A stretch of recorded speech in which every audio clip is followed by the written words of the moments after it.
Hey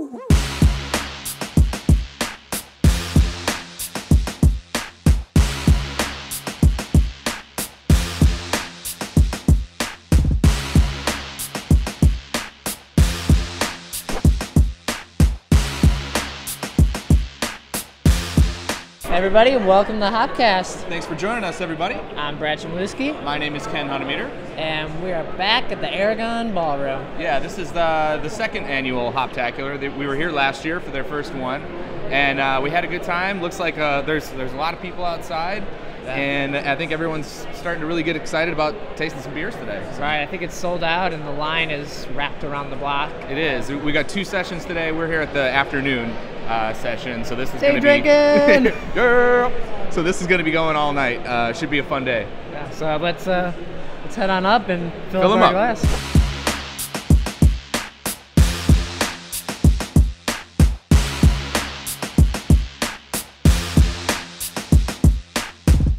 The things we have to go through for this beer out there. Right. It's crazy. It's getting a little crazy out there. Fairly crowded, and a lot of people who are totally digging all the beers. So it's been a little bit of a struggle to get some pours. So we found Greenbush. They're up here on the 2nd floor of the Aragon. Fairly new Michigan brewery. We've heard their name before because they've been collaborating on a beer with Small Bar, our friends out there. Right, and they always have their beers on tap. Like they've had a couple I've had now. They're very good stuff. I'm drinking their Autumn Ale, which has some coriander and ginger. Right, I've got the Belgian Double. It's nice, really cloudy, but refreshing after I've had my ass grabbed a few times out there.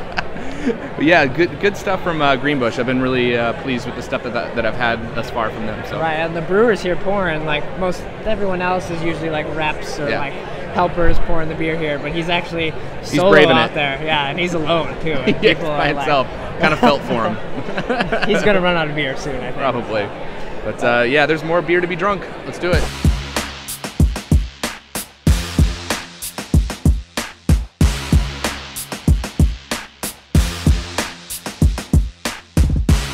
So there's a lot of great stuff here at Hoptacular. There's beer, there's new breweries, there's home brewing supplies, video games. So we came across the guys from Arcade Brewing here. Yeah, you're kind of like the next upcoming thing. Where are you at in your process of starting this thing up right now? I mean, right now our facility's being built. We're actually having an alternating partnership with New Chicago Beer Company. So that facility's being built right now. They're launching in spring, and we're going to be launching in summer. So you're going to be brewing with them, and then with hopes of someday moving on and having your own space, I assume? Yeah, I mean that's sort of the goal, and kind of get ourselves into the industry. Right. It's a great way for us to kind of learn the ropes and like have them as mentors as we're going through our first go at this, and then as we develop our brand and get ourselves bigger, like we hope to move on to our own facility. We're big fans of what they're doing and the facility and the plant, and they've been big fans of what we've been trying to do. We just became really good friends, and we thought it'd be a great idea just to combine powers and doing completely different things. But we're both big fans of it, so it's worked out. So great. what style of beers are you guys going to do? Do you have like a focus, or is it just kind of? Yeah, we have our first series is called 8 Mil, and Chris talked about it. Chris is also our head brewer, so. Okay.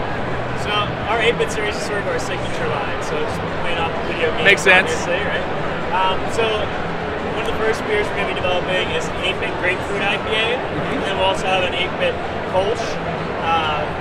For our other beers that we're working on, like our specialties, we'll be having, our customer base is going to be having a lot bigger stake as far as what ingredients are going to go in. So we're going to have design competitions that will dictate what the labels are going to be, what the packaging will be, and not only that, but what the ingredients that are going to be going in some of the beers are going to be as well. We're building an online brew hub, so you'll be able to have like the ingredients stuff online, or you can create your own ingredients. And then we plan on brewing some of these things as test batches and filming it and having it live, and actually going through the process and teaching people how to brew beer in the process, and then have guest judges come in and test the beer out and stuff like that. Sounds like a lot of fun. Yeah, very interactive process. It sounds very cool. Something innovative. I think we have this other fun series come out. Hopefully this summer, or probably fall, we'll be launching our 6-pack stories, which is our comic book on beer. So each 6-pack is actually a comic, and each beer is an issue of the comic. Awesome. The first one's being done by Eisner-nominated Jason Aaron, who writes comics, Scout, Wolverine, Punisher Max, and the artist is Tony Moore, who is a co-creator of Walking Dead. So it's going to be like a Western zombie tale across beer. So we're really excited with about beer it. involved. That's good. Yeah, we'll bring in some artists like that, and then like whatever artwork that they submit to us, we'll sort of use that as like an inspiration to like create a beer that like would sort of pair itself with the artwork that's on the label. So geeking out on beer in a whole new level. Yeah. You know, we wanted to make a company that had everything we love.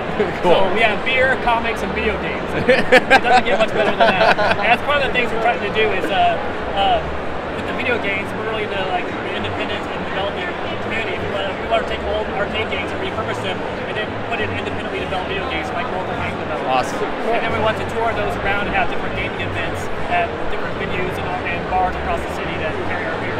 Well, sounds like you guys got a lot of exciting stuff in the works. Lance, Chris, thank you guys. Look forward to seeing your stuff.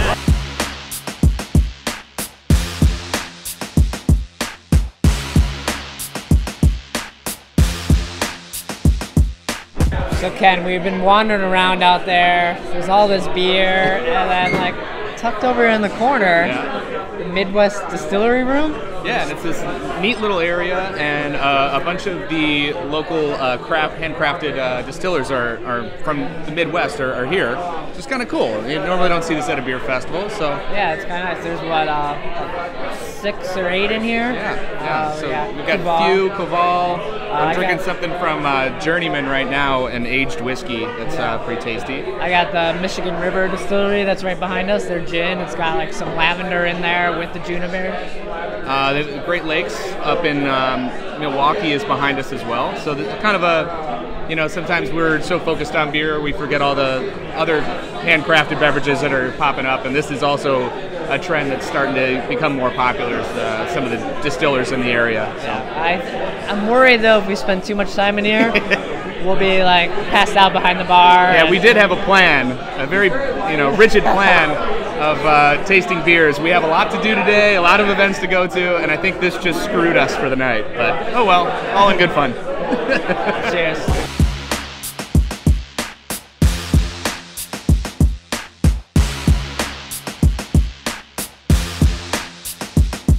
Ken, I feel like we found a nice little stoop here to hang out on. We did. It's been a little bit of hard work, just kind of sitting there and walking through all the people. We found a nice little stoop, much like out front of my place, where we're crushing 40s and all that stuff. So we feel right at home out here. But right here, we're doing beer shots instead. Yeah, and speaking of finding a nice little gem, this Day of the Dead from Five Rabbit is quite something. It's actually a Oktoberfest that's brewed with dulce de leche and some spices, some traditional Mexican spices, and it's just like elegantly blended together with all the flavors that are going on. Really nice. Yeah, it really takes that Oktoberfest lager, which maybe you kind of get sick of sometimes. Like, Never.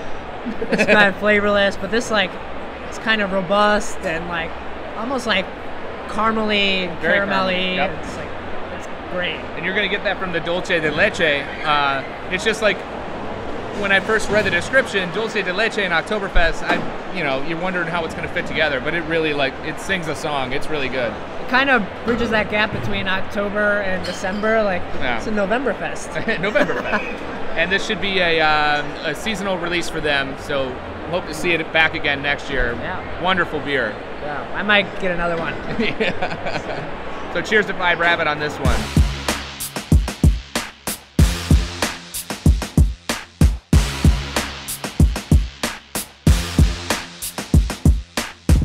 So Ken, all this drinking, I kind of get a little hungry, and It's nice to have a little bit of something good to nibble on. And Hoptacular set up a little beer and cheese pairing. We have Suzanne Wilcott from Goose Island to do, and that's what you basically are the man about. Beer and cheese pairings. That's what I do. That's what I've been doing for ages and ages. So we have Matilda, which you guys are familiar with. Matilda, being a Belgian-style pale ale that we ferment with Brettanomyces, has some inherent kind of funky, earthy, little barnyardy flavors to it, and I was just playing off of that with the cheese pairing. So the cheese itself is called Pleasant Ridge Reserve. It's from Wisconsin. It's kind of like a Gruyere, but it's only made seasonally. It's raw milk. It's grass-fed. and they do wash the rind of the cheese, so it has kind of a wash rind, funky, earthy flavor to it. So it's simple. You pair funk with funk. But then Matilda also has a nice mid-palate sweetness, which takes the edge off the cheese quite a bit. Personally, I don't think the cheese is too strong, but sometimes people do have a problem with more aggressive flavors and cheeses. And Matilda swoops in and just softens it all out, and it's this earthy, nice, funky, cheesy beer experience. So are they only doing the cheese like so often because they can't keep up, or is that just it's to give me a break. to give you a break? Okay. Or no, them making the cheese. Oh, I thought you meant here at Hoptacular. No, it's because that's how you're supposed to do it. Good sustainable farming, when it comes to animal husbandry, you need to dry out your animals during the winter. If you force their bodies and their lactation cycles to milk all year long, you kind of kill the animal. It really runs, it's like running your car on 100 miles an hour all of the time. You get, I think, 3 or 4 milking years out of a cow when you milk it year round. You can get 10 years out of a cow if you treat it like it's supposed to be treated. It only lactates during the summer months after it had a newborn baby. So it's how nature does it. Oh, that's great to see it. Well, I love the pairing. I think the nuttiness in the cheese comes out with all the caramelly malt character in Matilda.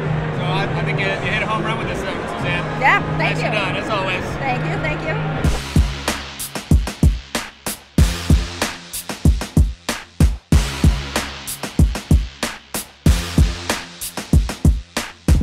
Ken, do you think I can just get one more beer? One more? I managed to get one more beer, but that's yes. That's the end of beer festival mantra. So we just witnessed everyone trying to get one last beer, and how angry they got because they couldn't get one. Where's the Bourbon County? Yeah, right. And typical beer festival in that regard. But we had a fun time here at Hoptacular today. So. Yeah, it was a insane turnout. Last year, was it like June of last year? It was kind of like a little subdued and kind of a new beer festival gaining its I think it may have been in May. I think didn't May? we go from this to the CBC opening party? No, we went from this to our 100th episode. Okay, all right. Well, I remember last year traveling on bikes somewhere afterwards. We went somewhere, but it's like they figured it out. They figured out the kinks from last year and made it even bigger, crazier. I think this year they kind of put themselves on the map as like one of the beer festivals to be at in Chicago. So congratulations to them in being able to do that in only 2 short years. Yeah, because we lost the Beer Fest, which we started out here in Chicago. Like we were going to the Beer Fest. This kind of feels like a replacement for that, where you get to try like a lot of those bigger and smaller breweries. Right. And maybe you're just getting into it, or you're new, or you're old hat at it, and you get to try like some rare ones. Yeah, it was nice. Some of the smaller breweries and even distilleries that you never even heard of before, and then also trying some of the offerings from some of the big guys like Blue Moon, and trying their Grand Cru, which tastes like tequila, and their Spice Amber, which just is bad. Like pumpkin pie. But yeah, it gives you a chance to just taste all these different things without committing. Yeah, like I wouldn't want to pick up a 6-pack of that Spice. No. Amber. I didn't even finish my little thimble. But once again, had a great time at Hoptacular. I assume it's going to continue to grow and maybe even outgrow the space. Who knows? Yeah, it was close now, so yeah. I could see that happening. So, but congratulations to the folks who put Hoptacular together. Another successful event, and thanks for watching Hopcast.